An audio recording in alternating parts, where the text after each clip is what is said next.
بالله من الشيطان الرجيم بسم الله الرحمن الرحيم ألف لام ميم تلك آيات الكتاب الحكيم هدى ورحمة للمحسنين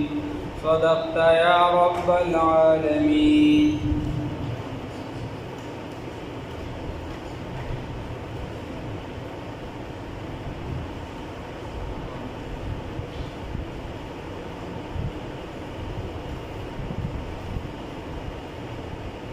دیزینا سورة لقمان دا شروع کی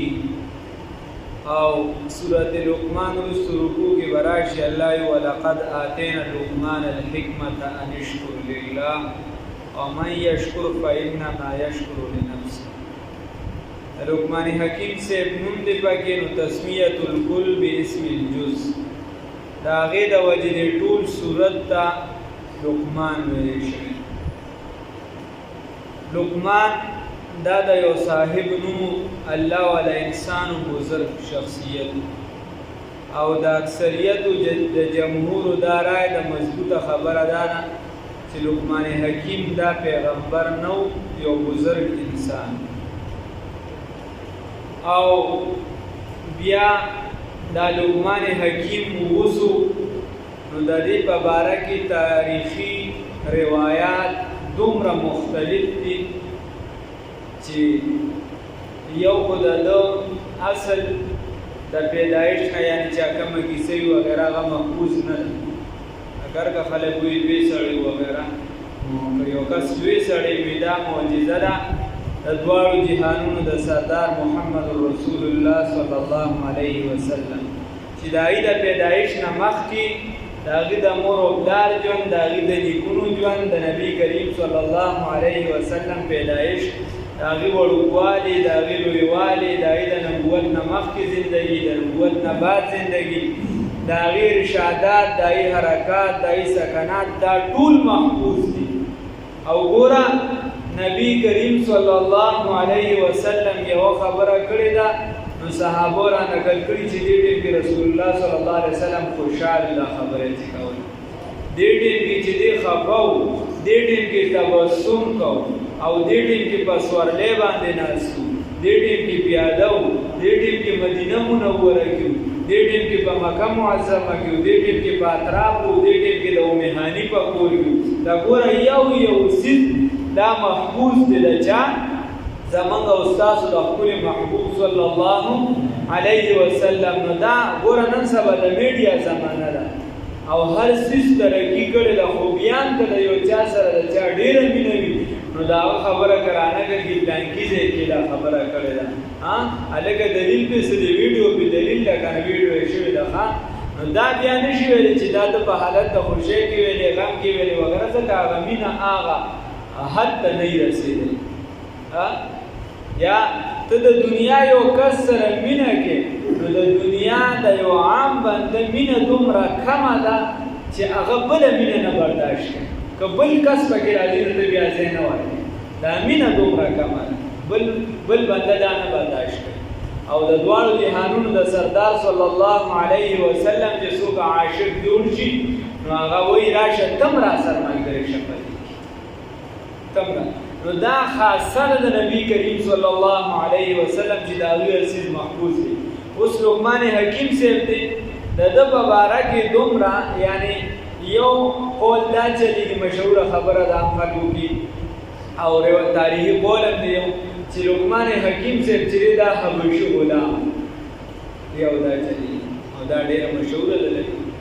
بله دا چلېږي مثال په طور تقریبا چې دی د عراق یا د پلانکي ځای او بله دا چلېږي چې دی صحیح عربي النسل او دا پکې یعنی خبره اقوال به دی ډېر خو دا غیر مشهوره خبره. نو اوس دا نسل په باره کې دومره خبرې مختلف. خیر بیا علماو په دې باندې اوسني چې څه کم تحقیقات شوي او ځینې کتبې مطبعې راوتې دي نو د هغې نه علما استدلال نیسي وایي چې دا خبره لږه مضبوطه ده چې لقمان حکیم صاحب چې دی دا عربي النسل او بل دی غلام نو ځکه وروستو چې دی زوی ته کوم نصیحت کوي هغه ته وایي چې بچې تکبر مه کوه دا مه کوه نو نور هم څه تاریخي روایات دي ورسره خو د دې آیاتونو نه هم دا پته لګي مفسرین وایي چې دی چېرته داسې لوی مرتبې والا کمزورې کس نه و نو ځکه زوی ته وایي چې بچې ته تکبر او غرور مه کوه نور خبره بیا نه اوس یو تاریخي قول دا د وروستو قطبي راوتلي دي چې دا یعنی لقمان حکیم چې دی نو دا د عادیانو د شداد چې دی د هغه یا په خاندان کې او یا نسبي طور د هغه وکړه او د هغه نه پس بادشاهي چې ده نو دا ده ته میلوه شوې وه نو دا دې چې زوی ته کوم نصیحتونه کوي نو دا د دغې په بلبوتۍ باندې کوي د دغې په بنا باندې کوي او اوسني چې کوم تحقیقات والا دي او کوم خلک دي نو هغوی وایي چې دا خبره سمونه دا خبره سمونه او نور د دې نه علاوه د ده ځینې نصایح دا خلک د حکمت نه مراد دا اخلي چې ګنې هغه دا په میله کې چې دغلته ولاړې وي اوس به نولي جنګ کوم اوس به مار جنګ کوم اوس به دا کوم خلک ګنې وایي دا دغه حکیم چې میلو کې ګرځي څوک پکې دا وایي سمندر کې پوړی واچي ټول سمندر یې ودرول زوی دا دغه نه وي دا حکیم نه دا حکمت ته مراد دی حکمت والا خبرې به کولې او د ده نصایح چې دي پنډګنج والا سل نصیحتونه رانقل کړي دي چې خپل زوی ته یې کړي دي فارسي یو کتاب دی پنډګنج عام د ابتدا کې پړاوي او نورو بعضې کتابونو لکه ادریس کاندهلوي صاحب سره نقل کړي دي یا سربر حسن صفدر رحمه الله سره نقل کړي دي یا قصص القرآن کې علامه حفظ الرحمن سیوحابي صاحب سره نقل کړي داسې مختلف کتابونو احادیثو کې چې کوم راغلي هغې ته خو موږ بالتحقیق ویلي شو چې او دا صحیح خبره ده آمنا وسلمنا وصدقنا او د هغې نه علاوه تا ویلې ما ویلې لکه نن سبا سوشل میډیا ټوله دې نه ډکه ده رابه شي وایي دا علي صاحب فرمایلي دي علي علیه السلام کوم ځای فرمایلي دي نو سر خپې نشته کوم ځای ویلي بس خبره ګورو چا پسې ورچسپن کوه دا ویل د کلي کې جګړه وه افغانستان کې وایي بابا و داسې ساده شانتي و د قومونو جګړه وه حکومت ډزې مزې بندې کړې نه یې په یو بل باندې پکانو ګزارونه کول د نردامه هغه پکې په منځ کې ګټه اوچته کړې وه چې دا قوم له خپلو کې جګړه ونه کړي د پاسه پرې ساده راچوي بل څه ورته نومې راشي ګټه یې داسې اوچته کوله چې خدای ته وګوره دې قرآن ته وګوره قرآن مې درته نیسلی دی ګورې قرآن مې درته نیسلی چې جګړه مه کوې نو بیا ورته پته نه وه هغه کپړه دې غورځېدلې وه کاڼې داسې ګوښل به چې قرآن ته وګورې او وایي چې بس نو خبره دا ده چې د ځان نه بیا یو څیز جوړ کړي چې دا پلانکي صاحب ویلي یا په پلانکي کې راغلي نو دا څیزونه نه دغه د لقمان حکیم صاحب چې څومره په قرآن کې خبره ده دا محفوظه ده احادیثو کې ده دا محفوظه ده بل 300 کال 3000 سال قبل مسیح تقریبا تیر شوی 3000 سال قبل مسیح تقریبا یا کم او بیش پکې یعنی زیات پکې یادي او کم د دین نه یادي تقریبا حضرت هود علیه السلام بعض خو د دین انکار کوي چې دته صرف خدای پاک رشد او هدایت ورکړي ته په خپل عقل باندې هدایت چې دا مونږ لکه ډاکټر اسرار صاحب دی و الله یې په قبر امارت هغه دا او خو خیر دا وځه یو بنده دی یو هغه مستند عالم کو نه یو بنده دی دا خبره وشي او نور هغه وی چې مطلب دی یو پیغمبر هم داسې ډایرکټ امتی او بیا اخره چې دی نو دا وی علما چې د داوود علیه السلام سره غالبا ملاقات شوی هغه سره شوی نور د دې په منځ کې بل څه داسې محفوظ روایات چې د تاریخي اقوال هغه یعنی خلکو چې دی بلای کیسې جوړې کړي د تاریخي اقوال هم دونه بیایي باندې خو د وړېګانو کیسې به کړي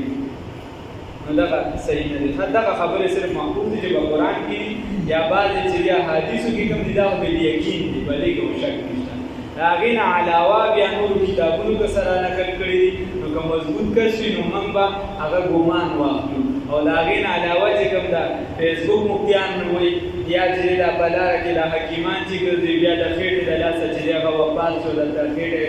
جاري و دا کیسې دي بیا سره حقیقت نو سورۃ لقمان او بیا د وفات وغیره دا زیات واقعات چې کوم چې محفوظ دي ما درته وی روایت په اعتبار سره هغه به یقین منو او دا غین علاوه چې زیات ګمان به کولی شي.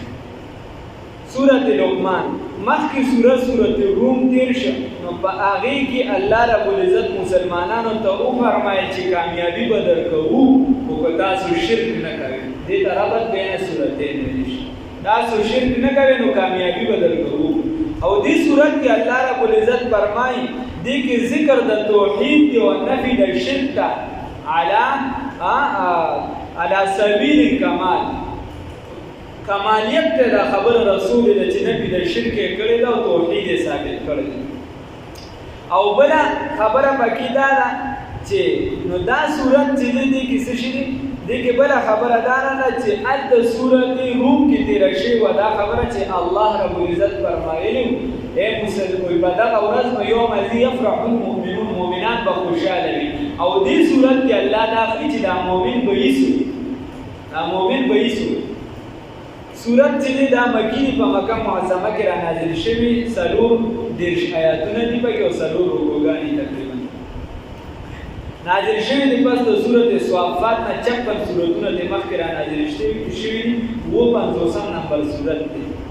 او بیا وو 50 نمبر سورت دی او په مکه معظمه کې را نازل شوی. مضامین پکې دا دي چې الله رب العزت د وحدانیت درس دی پکې او بیا پکې چې د یو حکیمی زمانہ یعنی لقمان حکیم سے نصائح دی او په توحید باندې او دا صداقت قرآن دی پکې او رسالت مآب صلی الله علیه وسلم دا غي صداقت دی پکې او بل پکې موضوع چې دا هغه د قیامت وقوع د چې قیامت مقایمي دا پکې خبرې مختصر مو بیا خلاصې دې په دغه بیا بسم الله الرحمن الرحیم الف لام میم الله په دې بمانه د دې حروف باندې نو یو په دغه مضبوطه خبره د دولت د حروف د سورتونو په سر کې چې کوم حروف راغلي مقطعات هغه مونږ ویلي دي بار چې د دې اصل معنی الله ته معلومه ده. بعض بیا تعویلات کوي معنی روباسي نو هغه مونږ ویلي شو احتمال دی چې دا صحیح وي او اصل معنی الله ته معلومه ده. یا دا چې دي هي اسماء من اسماء الله دا د الله نومونه دي یا د دې صورت نومونه دي یا دا د الله او رسول الله صلی الله علیه وسلم ترمنځ د راز او نیاز خبره او یا دا اشاره دي په بدغه اشارو باندې ډېر خلک نه پوهیږي. الله وایي چې مضبوط وي په علم کې نه پوهیږي دا مخففات چې کوي میم ری شفق وغیرہ خلک چې لیکي یا نو چې کوم خلک د تعویلات کې معنی روباسي نو بیا الف په معنی د څه انوار او لام په معنی د لامعه پړکیدونکي او میم په معنی د مصیدة الاعزاء دا عذرونو وړونکي عذرونه ختموي نو معنی به شي الف لام میم انوار لامعه انوار پړکیدونکي چې ختمونکي دي عذرونو لرا تلک آیات الکتاب دا آیاتونه د دې کتاب دي دا آیاتونه د کتاب دي الحکیم چې حکمت والا دی دا داسې کتاب چې حکمت والا دی. نو دې ته توضیح او تمهید ویل شي چې په سر کې ګوره په سورتونو کې تمهید کې دا راځي چې الکتاب نو معنا مطلب دا شو چې د تیرو سورتونو د تیرو کتابونو تیرو متونو کې چې کوم کتابونه راغلي دا هغه ذکر په دې کې راځي او الحکیم حکمت والا الذين لا ورشه چې په دې صورت کې به عقلي خبرې عقلي دلایل تلک آیات الکتاب دا آیاتونه د کتاب دی الحکیم چې حکمت والا دی ودن هدایت دی ورحمت او رحمت دی داسې کتاب دی چې دا هدایت او رحمت دی للمحسنین د پاره د موحدینو دا د پاره د نیکانو د پاره د احسان کوونکو. اوس دا کم خلق دی لانکان کم خلق دی الله وی الذین دا کسان دی یقیمون الصلاة چې قائموي منځونه لرا ویؤتون الزکاة ویتطهرون عن الشرک او ځان ساتي د شرک نه ځکه صورت مکی د زکات حکم دا راغلی نو که اسې معنی ته ویؤتون الزکاة په عام زکات سره خپل صحیح راځي او که حکمي طور ته اخلي نو بیا لکه څنګه چې عبدالله ابن عباس وایي چې ویتطهرون عن الشرک چې دي ځان ساتي ځان پاکوي د شرک وهم بالآخرة او دی په آخرت باندې هم دی یوقنون یقین ساتي. نو دې ځای ته وګوره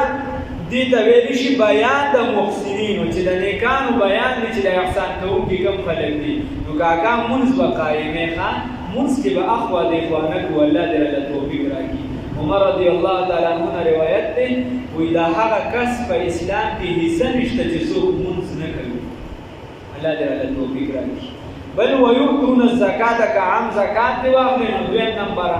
حکم چې دی دا د زکات دا د زکات دی نو سم حکم دی مال به پاک ساتي. او یا ويتطهرون عن الشرك نو ځان به بچ کړي د شرک نه پاکوالی لازمي دی ښه. وبالآخرة مضبوطه عقیده به د آخرت ساتي هغې سرباخوا د ایمانه کې. وهم بالآخرة دوی په آخرت باندې هم دوی یوقنون یقین ساتي. الله وایي چې دا څوک منځ قایموي څوک زکات ورکوي او څوک په آخرت باندې یقین ساتي ځان د شرک نه بچ کوي. الله وایي اولئک دا هغه کسان دي علی هدن چې په هدایت دي من ربهم طرف د جانب نه. واولئک هم المفلحون او دکه کسان دا کامیاب دي دکه کسان چې دا کامیاب دي. ته ځان د شرک نه بچ کا ته ځان چې زکات ورکوونکي جوړ کا ته مونځ کوونکي جوړ شه د قرآن باندې ځان پوهه کا. اثر برحسن صفدر رحمت الله علیه فرمایي زه وایم که چېرته یو بنده د سره علم ونه کړي صرف د قرآن د لفظي ترجمه م ووایي او زده کړي نو دی به چېرته مشرک نه شي. الله دې د شرک نه بچ کړي. نو چې د شرک نه بچ شو دا کامیابي ده. الله دې د مونځ توفیق راکړي. الله دې د زکات